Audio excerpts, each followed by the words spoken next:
Many thanks for being with us. The world in 2015 seems a very unsettled place. But if we take a big picture view, do you feel optimistic or pessimistic about the general state of play? Well, in the global scene, we are racing towards a precipice which we're determined to fall over, which will sharply reduce the prospects for decent survival. What precipice is that?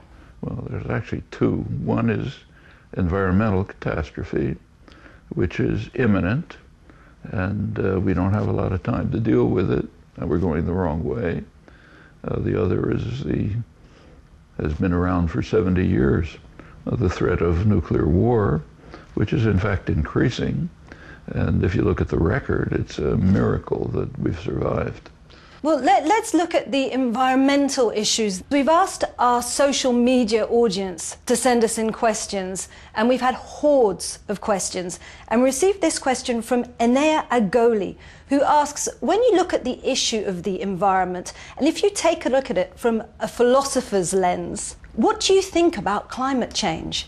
The human species has been around for maybe 100,000 years, and it is now facing a unique moment in its history. The species is now in a position where it will decide very soon, next few generations, whether the experiment in so-called intelligent life will proceed, or are we determined to destroy it? I mean, scientists overwhelmingly recognize that most of the fossil fuels have to be left in the ground if our grandchildren are going to have decent prospects. But the institutional structures of our society are pressuring to try to extract every drop. The effects, the human consequences of the predicted effects of climate change in the not very distant future are catastrophic, and we are racing towards that precipice. In terms of nuclear war, we see the prospect of this Iran deal. We're at a preliminary agreement. Does that provide you with a glimmer of hope that the world could potentially be a safer place? I'm in favor of the Iran negotiations, but they're profoundly flawed. There are two states that rampage in the Middle East, carry out aggression, violence, terrorist acts, illegal acts constantly. They're both huge nuclear weapon states, and their nuclear armaments are not being considered. And who exactly are you referring to there? The United States and Israel, the two major rogue states in the world. I mean, there's a reason why in international polls run by U.S. polling agencies, the main ones, the United States is regarded as the greatest threat to world peace by an overwhelming margin. No other country's even close. Incidentally, it's kind of interesting that the U.S. media refused to publish this, but it doesn't go away. Well, you don't hold the US President Barack Obama in very high esteem, but does this still make you think of him in slightly better terms? The fact that he is trying to reduce the threat of nuclear war. Actually, he isn't. He's just initiated a program, a $1 trillion program of modernization of the nuclear weapon system, which means expanding the nuclear weapon system. That's one of the reasons why the famous doomsday clock of the Bulletin of American Scientists has just a couple of weeks ago been pushed 2 minutes closer to midnight. Midnight is the end. It's now 3 minutes from midnight.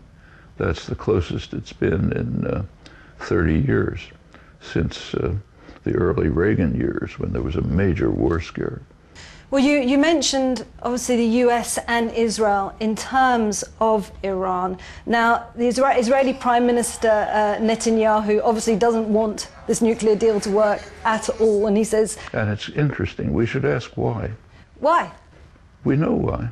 Iran has very low military expenditures, even by the standards of the region, let alone the United States. Its strategic doctrine is defensive.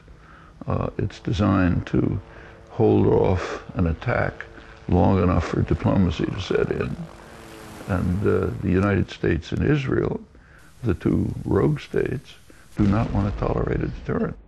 No strategic analyst with a brain functioning thinks that Iran could ever use a nuclear weapon. If it even prepared to do so, the country would simply be vaporized. And there's no indication that the ruling clerics, whatever you think about them, want to see everything they have destroyed. Just one more question now on this issue, and this is from another member of our social media, and it's Morton A. Anderson, and he asks, do you believe that the US would ever strike a deal that would be dangerous to Israel in the first place? The United States is carrying out constant actions which endanger Israel very seriously, namely supporting Israeli policy. For the last 40 years, the greatest threat to Israel has been its own policies. If you look back 40 years, say 1970, Israel was one of the most admired countries in the world, respected, admired, lots of favorable attitudes towards it. Now it's one of the most disliked and feared countries in the world. In the early 70s, Israel made a decision. They had a choice. They made a decision to prefer expansion to security. And that carries with it dangerous consequences. The consequences which were obvious at the time, I wrote about them, other people did. If you prefer expansion to security, it is going to lead to internal degeneration, anger, opposition, isolation, and possibly ultimate destruction. And by supporting those policies, the United States is contributing to the threats that Israel faces. Well, then, you see, that will bring me to the point of terrorism then, because that is really a global blight. And, you know, some, and I think including yourself, will say that this is blowback for US terrorist policy around the world. How far is the US and its allies responsible for what we're seeing now in terms of the terrorist attacks around the world? Remember, the worst terrorist campaign in the world right now, by far, is the one that's being orchestrated in Washington. That's the global assassination campaign. There's never been a terrorist campaign at that scale. When you say global assassination campaign? The drone campaign. That's exactly what it is. Over large parts of the world, the United States is systematically, publicly, openly, I'm just, nothing secret about what I'm saying. We all know it. It's carrying out regular campaigns to assassinate people who the U.S. government suspects of intending to harm us someday. And indeed, it is, as you mentioned, a terror-generating campaign. When you bomb a village in Yemen, say, and you kill somebody, maybe the person you were aiming at, maybe not, and other people who were happen to be in the neighborhood, how do you think people react? They say, we're going to take revenge. You describe the US as the leading terrorist state. Where does Europe fit into that picture then? Well, that's an interesting question. So, for example, there was recently a study, I think it was done by the Open Society Forum, of the worst form of torture, rendition. Rendition means you take somebody you suspect of something and you send him off to your favorite dictator, maybe Assad or Gaddafi or Mubarak, to be tortured, and then hoping that maybe something will come out of it. That's extraordinary rendition. The study reviewed the countries that participated in it. Well, obviously the Middle East dictatorships, because that's where they were sent to be tortured. Europe, most of Europe participated. England, Sweden, other countries. In fact, there was only one region of the world where nobody participated, Latin America, which is very dramatic. First of all, Latin America has now gotten pretty much out of U.S. control. When it was controlled by the United States not very long ago, it was the world center of torture. Now it wouldn't participate in the worst form of torture, rendition. Europe participated. If the master roars, the servants cower. So Europe is the servant of the United States? Evidently. They're too cowardly to take an independent position. Where does Vladimir Putin fit into this picture? He's painted as, well, one of the greatest global threats to security. Is he? Like most leaders, he's a threat to his own population. He's taken illegal actions, obviously, but to depict him as a crazed monster who's suffering from brain disease and has Alzheimer and is, rat-faced evil creature, that's standard Orwellian fanaticism. I mean, whatever you think about his policies, they're understandable. The idea that Ukraine might join a Western military alliance would be quite unacceptable to any Russian leader. This goes back to 1990, when the Soviet Union collapsed. There was a question as to what would happen with NATO. Gorbachev agreed to allow Germany to be unified and to join NATO. It's a pretty remarkable concession, with a quid pro quo that NATO would not expand 1 inch to the east. That was the phrase that was used. So Russia has been provoked? Well, what happened? NATO instantly moved to East Germany. Then Clinton came along, expanded NATO right to the borders of Russia. Now there are the new Ukrainian government, the government after the overthrow of the preceding one, the parliament voted, I think 300 to 8 or something like that, to move to join NATO. Which you can understand why they would want to join NATO. You can see why Petro Poroshenko's government would probably see that it's protecting his country. No, it's not protect. Crimea was taken away after the overthrow of the government, right? He's not protecting Ukraine, is threatening Ukraine with major war. That's not protection. The point is, this is a serious strategic threat to Russia, which any Russian leader would have to react to. That's well understood.